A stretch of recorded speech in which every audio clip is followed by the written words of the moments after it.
नमस्कार दोस्तों, हर हर महादेव, जय श्री राम।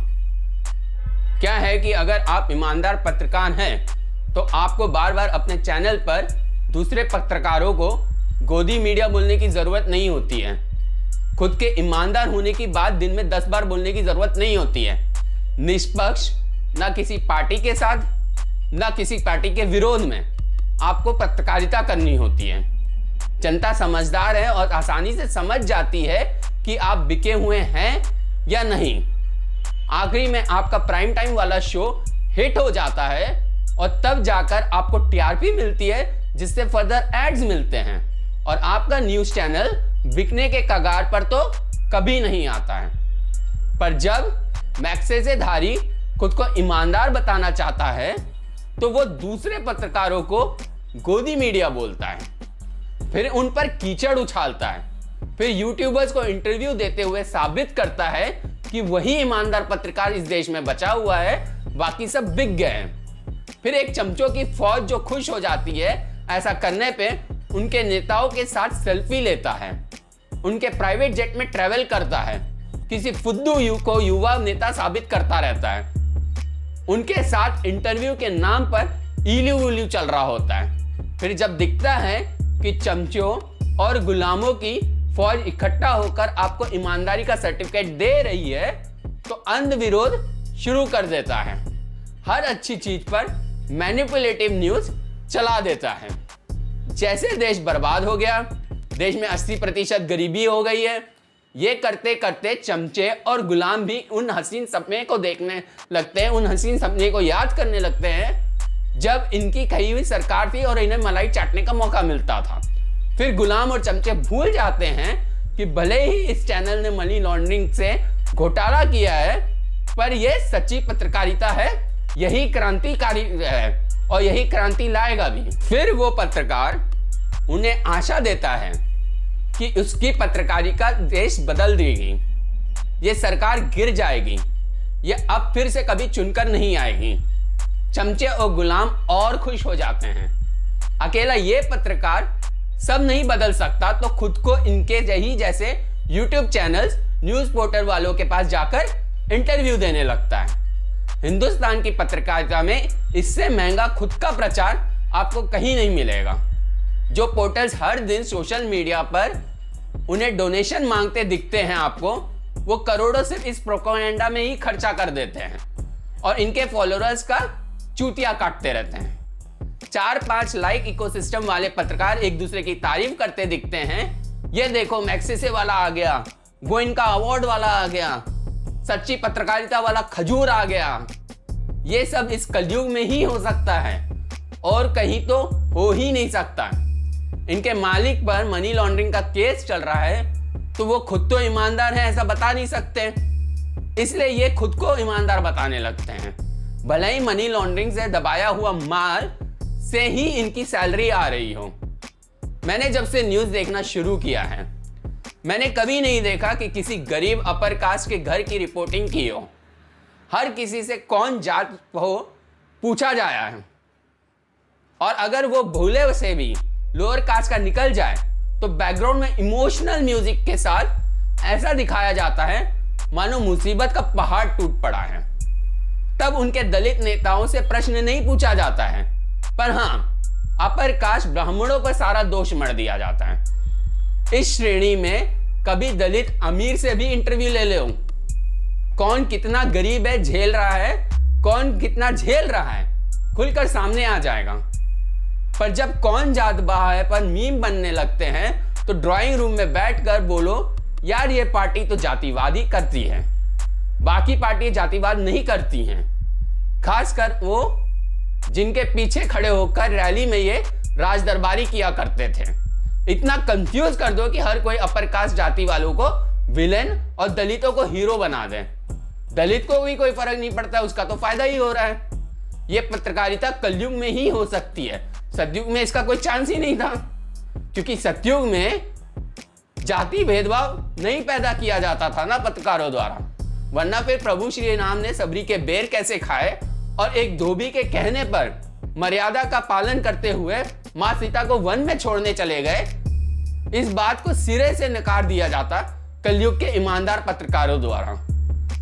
हमें तो लगा था सत्य हमेशा जीत चाहता है और सत्य का एक पत्रकार ही दिखा सकता है, पर फिर जाना कि कैसे पत्रकार इस देश की सबसे बिकी हुई व्यवसाय है। वैश्या तो खुले आम बिकती हैं, पर ये अपने आप को बेच देते हैं और फिर दूसरे के आंसू की भी बोली लगा देते हैं, झूठ फेक न्यूज चलाकर। और ये ऐसा ना करें तो दुकान कैसे चलेगी? आखिर जब दूसरी सरकार जीत कर आएगी तो बताना होगा अब ईवीएम सही है, इलेक्शन कमीशन सही काम कर रहा है। तब दूसरी सरकारों में कैबिनेट डिसाइड करने का मौका मिलेगा, तब पूछने का मौका मिलेगा कि आप इंदिरा जी के साथ पास्ता बनाती थी। तब न जाकर मालिक खुश होंगे और बड़ी बड़ी लैविश पार्टी में फ्री की दारू पीने मिलेगी। चहते नेताओं की पार्टी टैक्स पेयर के पैसे से। तब मनी लॉन्ड्रिंग के लिए एक फोन कॉल चले जाएगा कि बैंक से इनको लोन दे दिया जाए और मौका मिलेगा, केस चल रहा होगा तो देश छोड़कर भागने का भी एक मौका मिल सकता है, क्योंकि यहां रोक लिया जाता है अब। और छोड़कर चले भी गए तो सरकार प्रॉपर्टी नीलाम कर देती है। आज एक ट्रेंड और चला है इनका, देश विरोधी नारे लगाने वाले जब जेल से निकलता है तो जेल से उसके जेएनयू तक कैमरा पीछा करता है। खुद नेताओं के साथ सेल्फी लेते हैं और दूसरों को ज्ञान देते हैं कि पत्रकारों को नेताओं के साथ फोटो नहीं खिंचवानी चाहिए। किसी भी देश विरोधी आंदोलन में कैमरा लेकर वही प्रश्न पूछते हैं जिसका जवाब वहां बेवजह धरना कर रहे नमूने दे रहे हैं, दे नहीं सकते। आतंकियों को रेबेल्स बोलना, आतंकियों के नाम के आगे साहिब बोलना, सुप्रीम कोर्ट के ऑर्डर्स को टिप्पणी करना और बताना कि सुप्रीम कोर्ट का फैसला गलत है। इस सबसे भी भयानक होता है कि लोगों को दिन रात बोलना कि आप न्यूज चैनल मत देखो, क्योंकि उन न्यूज चैनल्स पर हिंदू मुसलमान हो रहा है, सिर्फ इसलिए कि उन चैनल्स पर हिंदुओं के पक्ष की बात हो रही है। पर हाँ, अपने चैनल पर मुस्लिम्स कर नैरेटिव सेट कर दो तो वो कम्युनल नहीं होता है। दूसरे चैनल देखकर हर घर में, खास करके हिंदुओं के घर में दंगा ही पैदा हो रहा है। पर जहां सच में जो कौम वाले दंगा कर रहे हैं उनकी या तो रिपोर्ट ही मत करो, जैसे बंगाल की रिपोर्ट मत करो, या शाहरुख को शर्मा मिश्रा बना दो। हाँ, तो दूसरे चैनल मत देखिए, इनका चैनल जरूर देखिए, क्योंकि इनके चैनल पर डे आपको सिर्फ ₹1 खर्चा करना है। बाकी चैनल तो फ्री हैं और हम हिंदुस्तानियों को फ्री की आदत तो लगनी नहीं चाहिए। अगर आप सोचते हैं कि ये सब कलयुग का मीडिया है, नहीं, कहानी अभी खत्म नहीं हुई है। इस कलयुग की ईमानदार मीडिया आपको बताएगी कि सर्जिकल स्ट्राइक्स तो हुई नहीं, एयर स्ट्राइक्स हुई नहीं, सरकार आर्मी सब झूठ बोल रहे हैं। 4-5 यूट्यूबर पत्रकार आपको ऐसा उलझाएंगे कि आप 2 मिनट के लिए भूल जाएंगे कि आपकी सेना आपकी रक्षा के लिए बॉर्डर पर खड़ी है। जब आप इन्हें देशद्रोही बोलेंगे तो ये आपको एक इंग्लिश का ज्ञान पेलेंगे, patriotism is the last refute of a scoundrel. ये उस शख्स का स्टेटमेंट है जिसका देश ने इंडिया पे हुकूमत की और इंडिया को प्रताड़ित किया। ईमानदार पत्रकारों का एक जमावड़ा इकट्ठा होगा हर शाम को और बताएगा चाइना हमारे मुल्क में घुस गया है। आप बोलेंगे सीडीएस ने तो कहा है कि ऐसा कुछ नहीं हुआ है, वो तो नो मैंस लैंड पे, तो ये आपको बोलेंगे सीडीएस बिक गए हैं। सरकार ने जो बोला है उस मजबूरी में वो बोल रहे हैं। सीडीएस ईमानदार नहीं है। अब हमारी ईमानदारी पे शक मत करो, हमने गूगल इमेजेस पर ये सब देखा है। यार, असली सैनिक तो यही पत्रकार हैं, आप भी ये सोच बैठते हैं। पर फिर कोरोना जैसे महामारी आ जाती है, जब ये ईमानदार पत्रकार सब दुबक कर अपने घर में बकैती करने लगते हैं, और जिस सैनिक को आप बिकाऊ कह रहे थे वो कोविड सेंटर बना रहा होता है, उस दिन आप आईने में खुद को देख नहीं पाते हैं। आपकी गलती नहीं है, बस आप इन गिद्ध के बहकावे में आ गए थे। ये गिद्ध मरे हुए सैनिकों का भी मजाक बनाते हैं और अंध विरोध में पूछते फिरते हैं how is the Jaish. Hindustan में यही आजकल चल रहा है। ईमानदार वो है जो इनकी बात मान ले, बाकी सब गोदी मीडिया है, बिके हुए हैं। और सबसे बड़ा, जनता लोकतंत्र में अगर इनके हिसाब से सरकार ना चुने तो जनता बेवकूफ है। जी भाई साहब, ये ट्रेंड चल रहा है, ऐसे ही ईमानदार पत्रकार पैदा हो रहे हैं। फिर किसी मंच पर इन ईमानदार पत्रकारों को बुलाया जाता है और ईमानदारी की नई डेफिनेशन गढ़ दी जाती है। पुरानी वाली अब पुरानी हो गई, नए दिन में नई डेफिनेशन। वो पत्रकार सब बेवकूफ हैं जो सालों मेहनत कर ग्राउंड रिपोर्टिंग करते हैं। बस पहले बताई हुई बकैती करने वाला ही आज का सबसे ईमानदार पत्रकार है।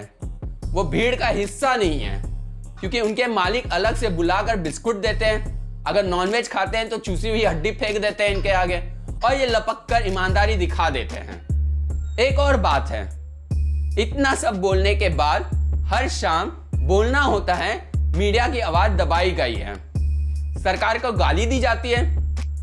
पर गजब फैसिस्ट सरकार है जो इतना सब सुनकर अनसुना कर देती है। पर हाँ, सरकार फैसिस्ट है। अच्छा, ये ईमानदार पत्रकारों वाला इकोसिस्टम भी गजब का है।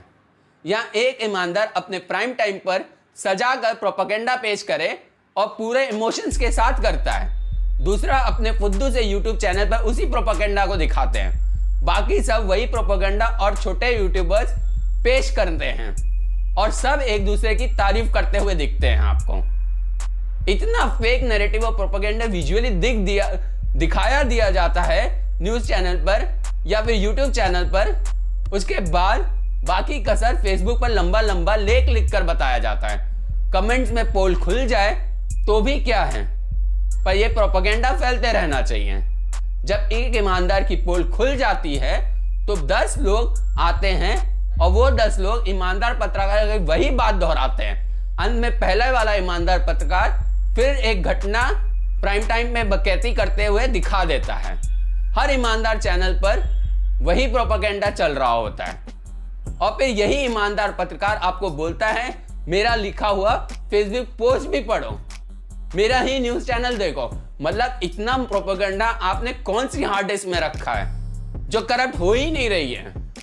वो हार्ड डिस्क हर स्टेट इलेक्शन से पहले निकाल दी जाती है, कुछ नया मसाला उसमें डाल दिया जाता है, पुराने वीडियोस फिर से चला दिए जाते हैं।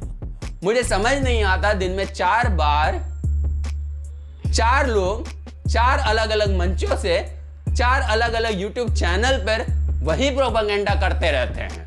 उसके बाद कहते हैं हमें सोशल मीडिया पर भी फॉलो करिए। अरे भाई साहब, इतनी बकैती तो कर चुके हो और फेसबुक पर नया क्या लिखोगे? कहां से आता है इतना मसाला? हमारी भी गलती नहीं है, ये ह्यूमन नेचर होता है। आपको इनकी बातों से इत्तेफाक रखते हो या नहीं, पर आप इनका प्राइम टाइम जरूर देखते हो तो इनके व्यूज भी आते रहते हैं और ये आपके इनके प्राइम टाइम का मजाक बना रहे होते हैं। पर आपकी भूख खत्म ही नहीं होती है तो आप इनके चैनल को इलेक्शन रिजल्ट वाले दिन तो जरूर ही देखते हो। इनका मेल्टडाउन देखकर आपको परम आनंद मिलता है। अब इस कदर खिंचाई कर देते हो कि मजाकिया मीम्स बना देते हो जिन्हें ये ईमानदार पत्रकार आईटी सेल का फैलाया हुआ झूठ साबित करने में लग जाते हैं। आपके द्वारा इलेक्शन रिजल्ट वाले दिन इनका चैनल देखने को ये अपनी अचीवमेंट के तौर पे पेश करते हैं, मोस्ट वॉच्ड चैनल वाली टैगलाइन चलाकर। इतने सब के बाद आप मेल्टडाउन देखकर खुश होते हैं तो आपको बताया जाता है अभी कहीं मत जाइए, फला एक्सपर्ट आ रहे हैं अपना विश्लेषण देने। अब आप बताइए, लाइक इकोसिस्टम के एक्सपर्ट को बुलाकर आपको लगता है कोई चर्चा होगी? वो तो वही बात बोलेगा ना जो आप बुलेटिन की शुरुआत से सुन रहे हैं। इससे शानदार एंटरटेनिंग फनी टाइम कभी नहीं था इंडिया में कि एक्सपर्ट अपनी ही पोल खुद भी खोल देता है। कोई बताता है मुगलों से पहले भारत देश कुछ था ही नहीं और उसके तुरंत बाद ही ऐड चलता है टीवी पे, एमपी, ओडिशा, यूपी, गुजरात, राजस्थान वगैरह वगैरह का टूरिज्म का प्रचार हो रहा होता है और आपको पता चलता है उस ऐड में जो मंदिर दिखाया जा रहा है वो मुगलों के आने से कई साल पहले का बना हुआ है। तो अभी जो हिस्टोरियन बनकर हिस्ट्री आपको पेल रहा था उसकी ईमानदारी आपको खुद ही दिख जाती है, उसकी पोल खुल जाती है।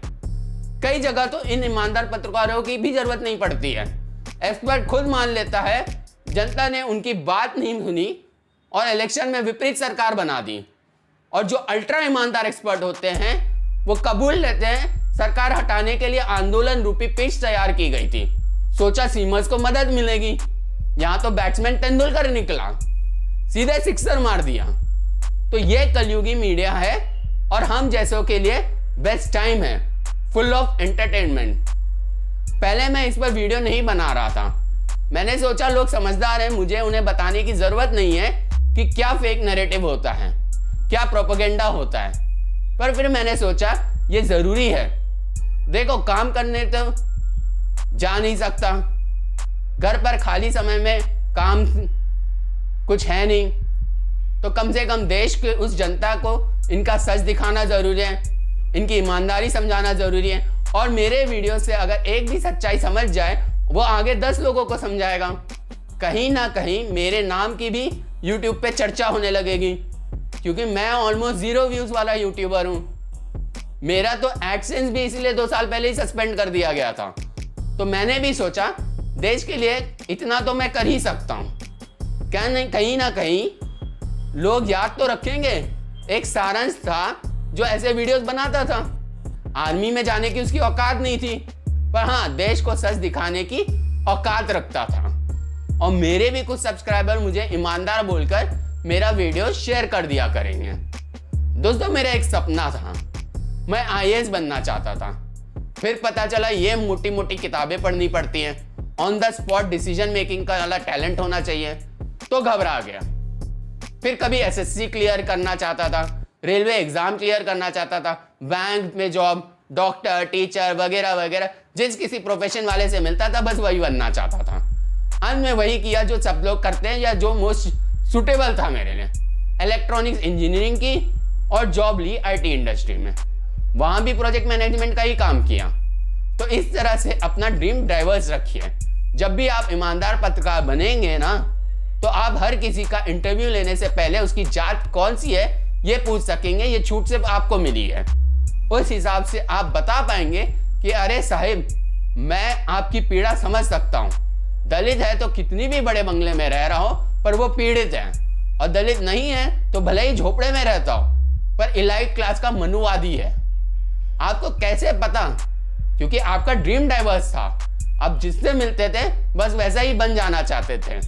तो इस तरह उसको भी लगेगा आप ही असली ईमानदार क्रांतिकारी पत्रकार हैं, जो उसकी पीड़ा समझ सकते हैं। ईमानदारी इस कलयुग की हमेशा रहेगी, और गोदी मीडिया भी हमेशा ही रहेगा। बस सरकारें बदलती रहेंगी। कोई मलाई खाएगा, कोई मलाई ना मिलने पर तिल मिलाएगा, और कुछ ना बचे तो बेरोजगार YouTube वाला पत्रकार बनकर जनता कुछ भी बोले, सरकार तो आप ही बना रहे होंगे। धन्यवाद दोस्तों। जय हिंद, जय भारत।